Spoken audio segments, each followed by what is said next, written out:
Welcome to Threads of Truth, the podcast where real-life mysteries meet internet speculation.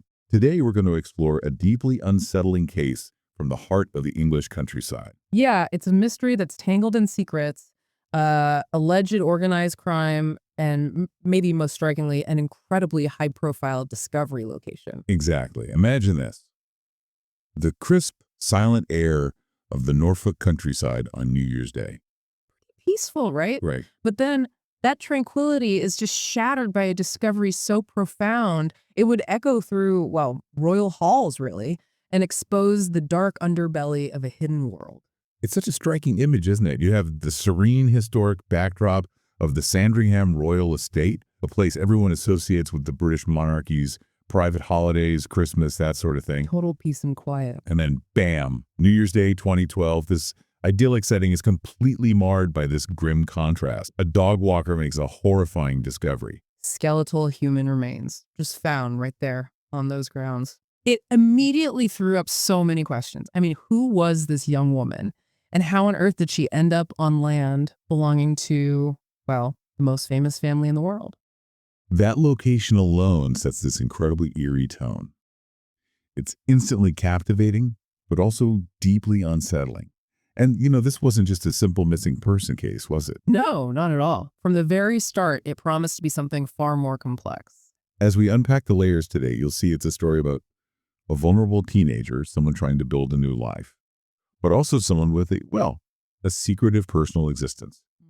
And then there's the police investigation, plagued by rumor, a baffling code of silence. Right. That code of silence becomes so crucial later on. And ultimately, a truth that, despite really significant effort and public outcry, just remains stubbornly elusive. Yeah. So our mission today is to explore the known facts, really dissect the compelling theories, and try to understand why Alisa Dmitrieva's case continues to haunt us. Precisely. It's a compelling narrative, not just for the mystery itself, but, for what it reveals about the challenges of finding justice and maybe those hidden lives within communities. Okay, so let's start by introducing you to the young woman at the center of all this, Alisa Dmitrijeva. Who was she? Well, Alisa was a 17-year-old Latvian national. She was living in Wisbech, Cambridgeshire, which is over in the east of England. Right. And like many young people from Eastern Europe around that time, she'd come to the UK with aspirations, hoping for a better future, trying to build a new life. She wasn't alone, was she? She lived with family. Yeah, she lived with her grandmother, and she was diligently studying English at a local college, really seemed to be actively working towards integrating into her new country. Okay, so studying, living with her grandmother. Yeah. Sounds pretty typical in a way. That's what's immediately striking, that seeming normalcy of her public life. On the surface, yeah, Alisa looked like a typical young immigrant, focused on education, committed to improving her circumstances. But as the investigation unfolded, it started to suggest a much more complex and, frankly, possibly dangerous secret life operating just beneath that surface. Well, okay. And this stark contrast, between her apparent innocence and maybe these clandestine activities she was allegedly involved in, that's really central to understanding the baffling nature of her disappearance and death. It sounds like it highlights the potential vulnerabilities maybe faced by young people in new environments. Exactly. People who might unknowingly or perhaps even knowingly get entangled in some really perilous situations. It's that classic dual life scenario, isn't it? Yeah. Where the public face hides a very different private reality. Okay, let's walk through her last known movements, because this is where the puzzle pieces really begin to, either fall into place or maybe just fall apart completely. Right, the timeline is crucial here. Alisa was last seen on August 31st, 2011. This date is absolutely critical. She was observed getting into a car. A dark green Lexus GS300 specifically. And she wasn't alone in getting in. No, there were two men with her in that car.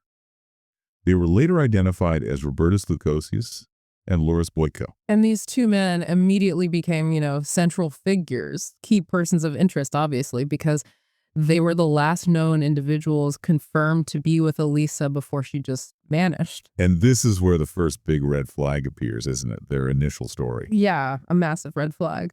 When they were first questioned, Lukosius and Boyko claimed they'd simply dropped Alisa off at a supermarket in King's Lynn. Sounds plausible enough on the surface, maybe. A seemingly innocuous alibi, right? maybe designed to just distance themselves from whatever happened next. But phone records told a dramatically different story. Okay, what did the phone show? Alisa's mobile phone activity, her cell data, actually placed her at a beach party, Snettisham Beach, which is a coastal area not that far from Sandringham, actually, On the very night she disappeared. on the very night, which directly contradicted their supermarket story. So the phone records blew up their initial story, and then police found more. They did. Further investigation, using CCTV footage, completely undermined that alibi. They hadn't just dropped her off at a supermarket, they'd clearly been somewhere else with her later than they claimed. This immediate fabrication, I mean, this deliberate lie right at the start, it just screams suspicion, doesn't it? Absolutely. What does that immediate, making up a story tell us about their potential involvement? Or, I don't know, maybe just their fear, even at that early stage. It screams hidden truths, doesn't it? Like you said, if they were just giving her a lift, why construct such a, well, frankly, transparently false narrative? Yeah, why lie? It certainly raises that important question for investigators. Is the lie a cover-up for direct involvement in something really serious like her murder? Or is it maybe an attempt to conceal something lesser? Perhaps drug-related activities, other illicit behavior that they just feared would still lead to trouble with the law. Or maybe they weren't involved in her death, but they were involved in something they didn't want found out. Exactly. But the simple act of lying about a known fact immediately complicates the whole narrative. It makes everything they say after that point suspect. Of course. It forces the police to operate on the assumption that these individuals are actively trying to mislead them, which is, a massive obstacle. This early deception undoubtedly shaped the police's focus on them going forward. And then silence. For months, until New Year's Day, 2012, the grim discovery was made, tragically confirming the worst fears. Yeah. A dog walker out on New Year's Day stumbled upon Alisa's badly decomposed body, found in a wooded area. And the where here is just staggering. The Sandringham Royal Estate in Norfolk. Specifically, it was a remote area near the village of Anmer, which is only a few miles from Sandringham House itself. The very house where the Queen and the royal family traditionally spend their Christmas holiday. And they were there at the time. The royal family was indeed staying at Sandringham House for their Christmas break when the discovery was made. Which just catapulted the case into the stratosphere, didn't it? Oh, absolutely. This location, like you highlighted, immediately transformed it from a, maybe a local missing person inquiry into a national, even international sensation. The media frenzy must have been intense. Unprecedented level of media frenzy, yeah. And public fascination that quickly, veered into speculation, even suspicion. The idea that a body could be found on such private, protected grounds, virtually in the Queen's backyard, it sent shockwaves through the UK and beyond. You can imagine. And for the police, that meant immense public and media pressure right from day one. Huge pressure. It's almost unbelievable, isn't it? The sheer, audacity, or perhaps the sheer ignorance involved in dumping a body so close to such a globally recognized residence. It's baffling. And the initial challenges for the police must have been immense too, because of the time elapsed. Yeah, huge challenges. Due to the advanced state of decomposition and the significant time that had passed since she disappeared, over 4 months, identifying the remains was incredibly difficult. It required really meticulous forensic work. So even identifying her was tough. Indeed. And even after the remains were identified as Alisa Dmitrijeva, determining the exact cause of death proved impossible because of that severe decomposition. Which is common in these cases, right? Yeah. When bodies are exposed for a long time. Very common. It's a major hurdle when remains are exposed to the elements. However, the coroner, during the inquest held in 2014, made a truly crucial conclusion, one that gave a definitive direction for the investigation. What was that? The coroner stated quite clearly that the circumstances in which Alisa was found indicates third-party involvement. That is to say, she was deliberately placed there. Okay, that's huge. Deliberately placed there. So for you listening, this is key. Alisa wasn't found where she died, say accidentally. Her body was intentionally dumped. Which confirmed homicide. Foul play was involved. So even without a specific cause of death like stabbing or shooting, that ruling of third-party involvement immediately tells us this was treated as a murder investigation. Correct. And the investigation, naturally, quickly focused back on those initial suspects, Lukosius and Boyko. They were arrested on suspicion of murder. But later, frustratingly for everyone involved, they were released due to insufficient evidence to proceed with the charge. Released, despite being the last people seen with her and lying about it. Released. There wasn't enough evidence, according to the Crown Prosecution Service, to meet the threshold for a murder charge. They were, however, named publicly for the first time at that inquest in 2014. Which must have drawn even more media attention to their connection to Lisa's last moments. Absolutely. And this brings us to the crucial forensic breakthroughs that did occur. These provided really compelling circumstantial evidence, even if it wasn't enough for a murder charge. Okay, what did they find? Well, investigators found fibers from Elisa's bra and also strands of her hair in the boot, the trunk of that dark green Lexus GS300. The car she was last seen getting into with Lukosius and Boyko. Exactly. Firmly connecting her physically to the car and, by extension, to the men she was last seen with. A direct physical link. But here's where it gets really interesting, and it provides a powerful insight into what forensic science can do. Environmental evidence. Specifically, pollen and fungi spores found on her body. Pollen and spores. How does that help? What can they tell investigators? Well, this isn't just, any old dirt. It's like a microscopic timeline and a geographical fingerprint. Pollen grains are unique biological markers specific to certain plants, and they often vary by region and season. Aye. Similarly, fungi spores have distinct characteristics, and they thrive in particular environmental conditions, certain types of soil, woods, that kind of thing. When a body is left outdoors, these tiny particles, they get everywhere. They stick to clothes, hair, even skin. I see. So forensic teams can identify not just the type of pollen or spore, but often the specific microclimate, the specific type of woodland or field, and even the season they were likely shed. And they found spores on Elisa's body that matched Sandringham. They found pollen and fungi spores on her body that were a match for the specific soil composition and plant life of the Sandringham estate where she was found. Wow. So even though she disappeared miles away in Wisbech. Exactly.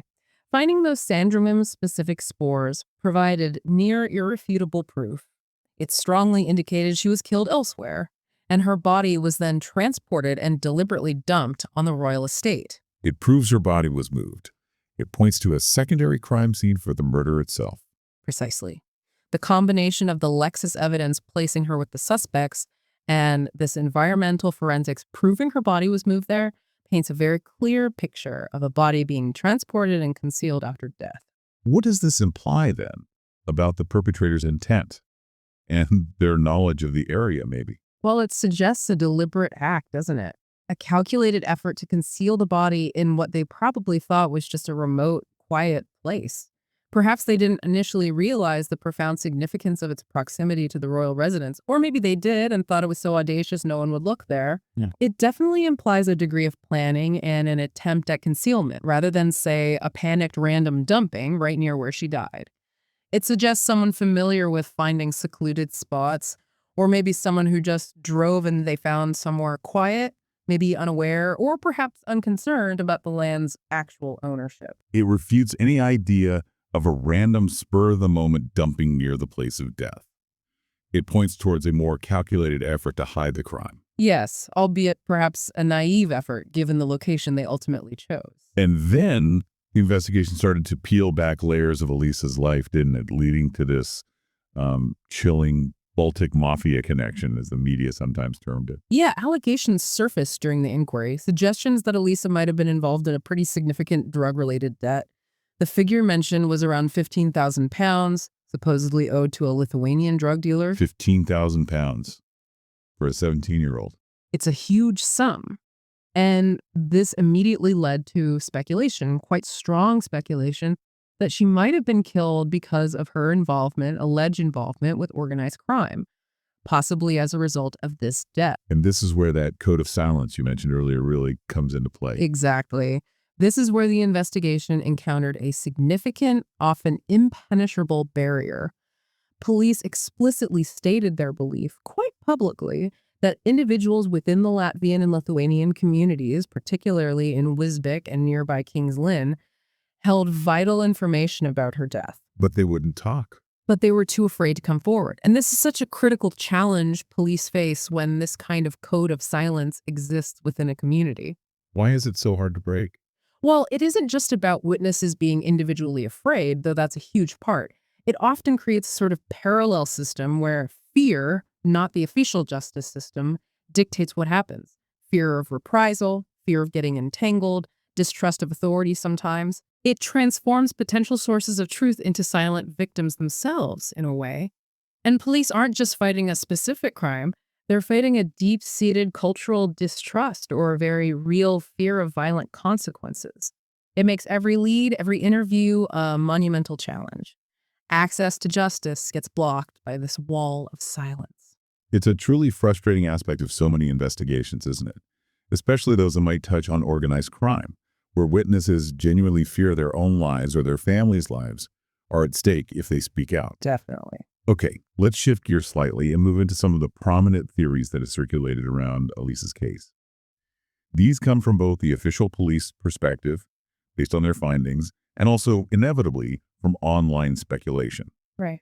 The official police theory, or at least the direction their evidence pointed most strongly, seems to lean heavily towards foul play by an acquaintance, someone known to Alisa. And that theory is strongly supported by the circumstantial evidence we've just discussed, The fact her body was intentionally dumped, the conflicting and clearly disproven stories from Lukosius and Boyko. And the forensic evidence from the Lexus. Exactly. That damning forensic evidence linking Alisa directly to them and the vehicle just before she vanished. This narrative suggests a crime of proximity. Something happened between people who knew each other, possibly stemming from a personal dispute or an interaction that escalated tragically. Despite all this compelling circumstantial evidence. Despite that, the Crown Prosecution Service, the CPS, who decide whether to charge someone in England and Wales, ultimately determined there wasn't enough evidence to charge anyone specifically with murder. Which is baffling to many people, I think. It is, and this is where the official narrative just hits a brick wall. It leaves so many crucial questions unanswered for the public and, most importantly, for Alisa's family. And it creates this vacuum, really, that theories then rush in to fill. Yeah, nature abhors a vacuum, right? Yeah. Especially in true crime. The evidence is compelling, points strongly in one direction, but it just doesn't cross that high legal threshold needed for a murder charge. There are clearly gaps in connecting the accused directly to the act of murder itself, not just, say, the transportation of the body or lying to police. Precisely. The burden of proof for murder is extremely high. Okay, so then we have the organized crime theory. This one gains significant traction, especially given those allegations about the drug debt. Yeah, this theory directly links to that alleged 15,000 pounds debt and also the police's own assertion of a code of silence within her community. It suggests a much more calculated, perhaps more brutal motive.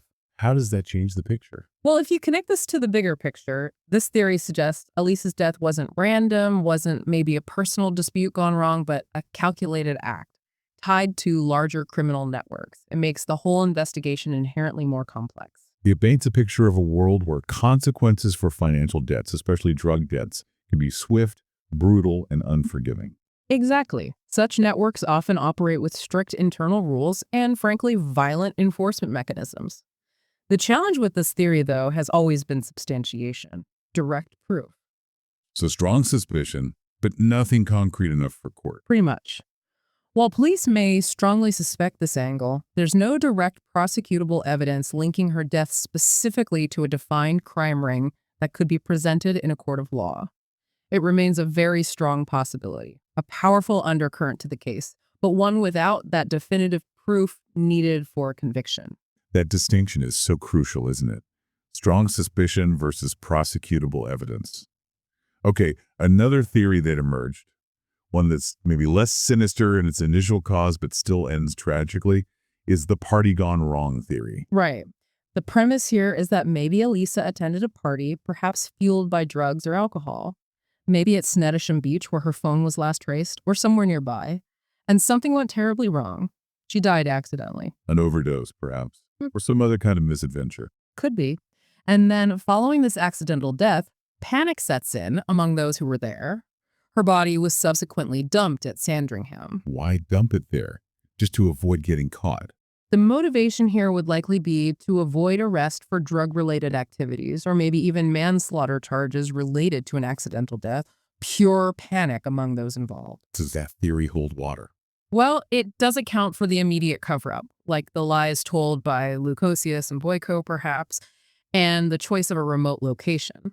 It's plausible in the sense that individuals, especially if under the influence, might make rash, panic decisions to conceal an awful incident. They might not be thinking clearly about the implications.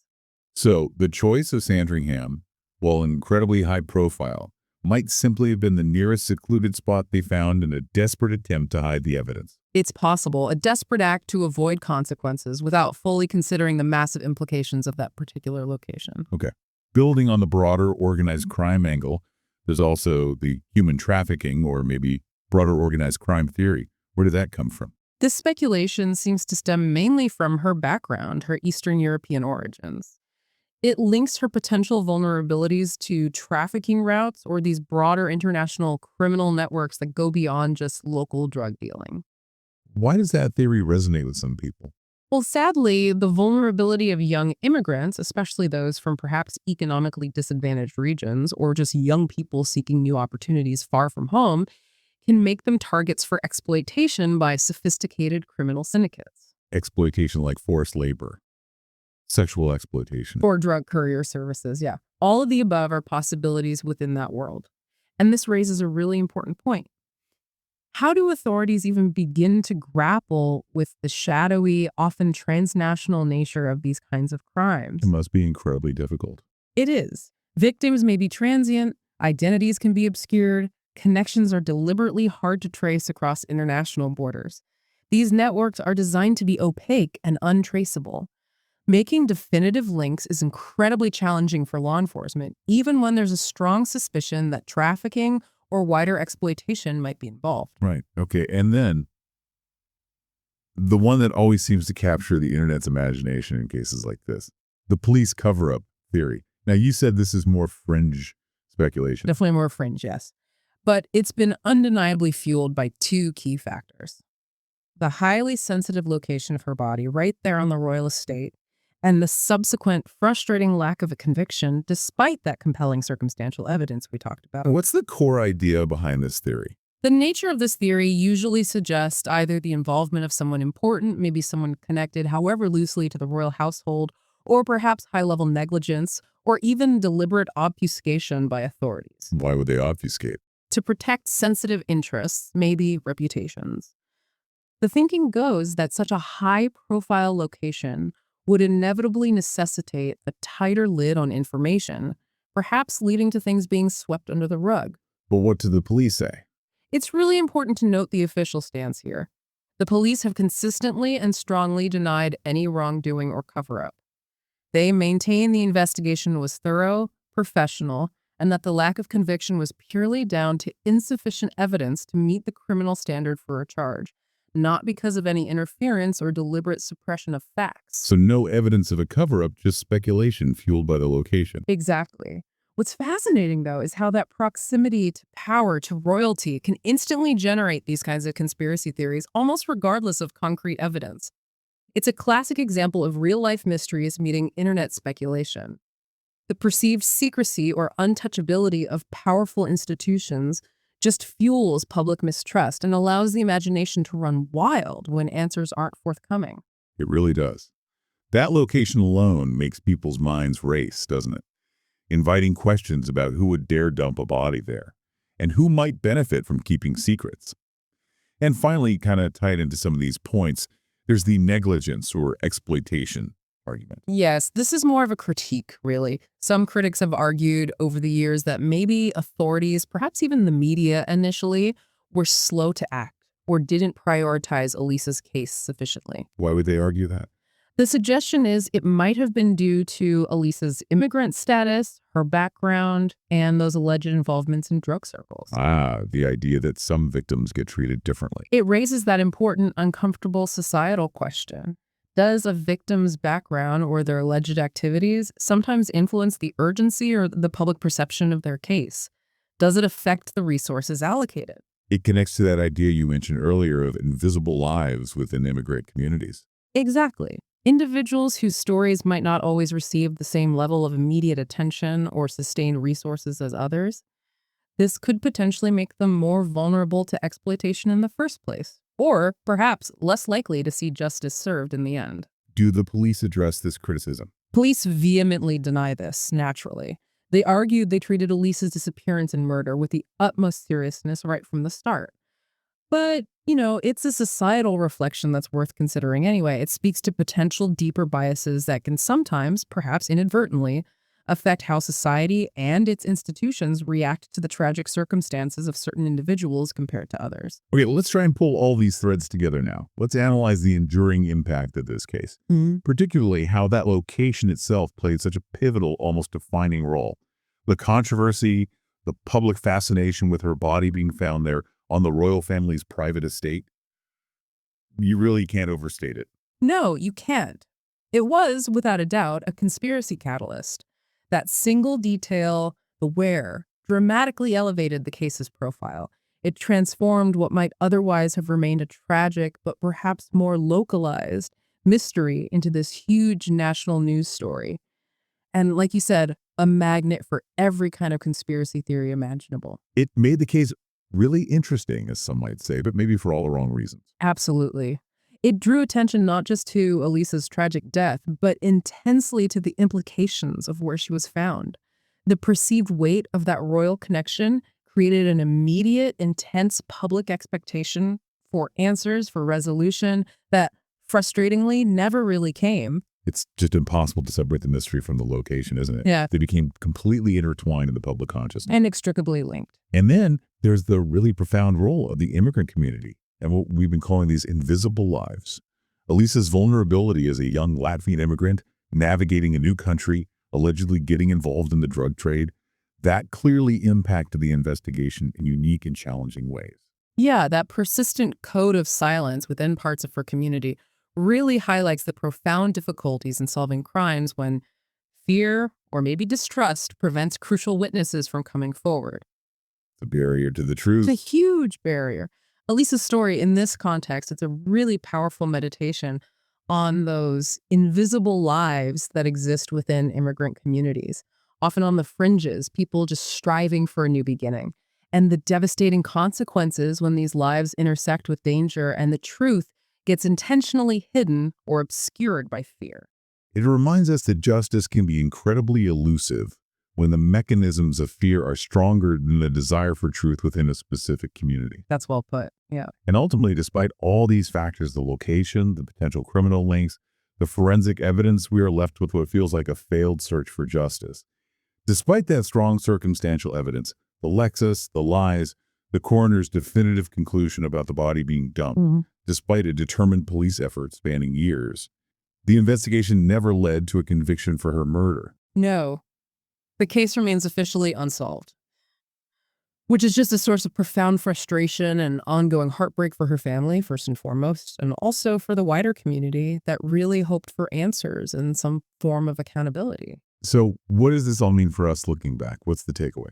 I think it signifies the stark reality, really, that sometimes, even with significant resources, modern forensic science, dedicated police work, sometimes a combination of human deception, a lack of that final piece of definitive prosecutable evidence, and maybe entrenched community fear, it can prevent justice from ever being fully served. It's a harsh reminder, isn't it, of the limitations of even the most diligent investigations when faced with a deliberate wall of silence or just not quite enough proof. A very harsh reminder. It truly is. When we unpack these threads of truth in Elisa's case, we're left with so many conflicting narratives, so many unanswered questions. It went from seeming like a straightforward, though tragic, missing person case to a murder investigation, but then faced these alleged links to organized crime versus the stubborn lack of a definitive primary crime scene, and most tragically, that heartbreaking reality that a crucial truth, the crucial truth, seems to have been intentionally hidden. We just have fragments, pieces of a puzzle, but no complete picture. Exactly. Ultimately, the full truth of what happened to Alisa Dmitrijeva may just be forever lost in that tangled web, a web of conflicting accounts, unproven allegations, circumstantial evidence that wasn't quite enough for a conviction. We're left with these fragments, these threads that just seem to lead to dead ends, and overriding all of it, a deep sense of injustice for a young woman whose life ended far, far too soon, and whose story remains shrouded in this deep, unsettling mystery. The death of Alisa Dmitrijeva is absolutely a mystery that has haunted a community for well over a decade now. A young woman vanishes. Her body is found improbably on a royal estate. A police investigation uncovers a web of lies and secrecy. Was she the victim of perhaps a random crime? Or was her death the result of a secret that has been kept, maybe by several people, for far too long? The threads of truth in this case are just so tangled, aren't they? In a web of deceit, an intricate and hidden personal life, and ultimately a frustrating lack of justice. The truth of what happened to Alisa may indeed be forever lost, but the memory of her and the tireless fight for answers by those who cared about her, that will never be. So, what do you think happened to Alisa Dmitrijeva? Do you lean towards the organized crime theory, or do you believe someone closer to her, perhaps those last seen with her, is responsible for her death? Join the conversation on our social media platforms using hashtag Threads of Truth and hashtag Alisa Dmitrijeva. We'd be interested to hear your thoughts. Next time on Threads of Truth, we travel north to West Yorkshire for one of the UK's strangest, most baffling cases, the bizarre death of Zygmunt Adamski. He was found atop a coal pile with unexplained burns and signs of the truth. Well, something unworldly, perhaps. It's a truly weird one. Thank you so much for joining us today. Don't forget to like, subscribe, and maybe leave a review for Threads of Truth wherever you get your podcasts. Your support really helps us continue to shed light on these unsolved cases and search for the truth, one thread at a time.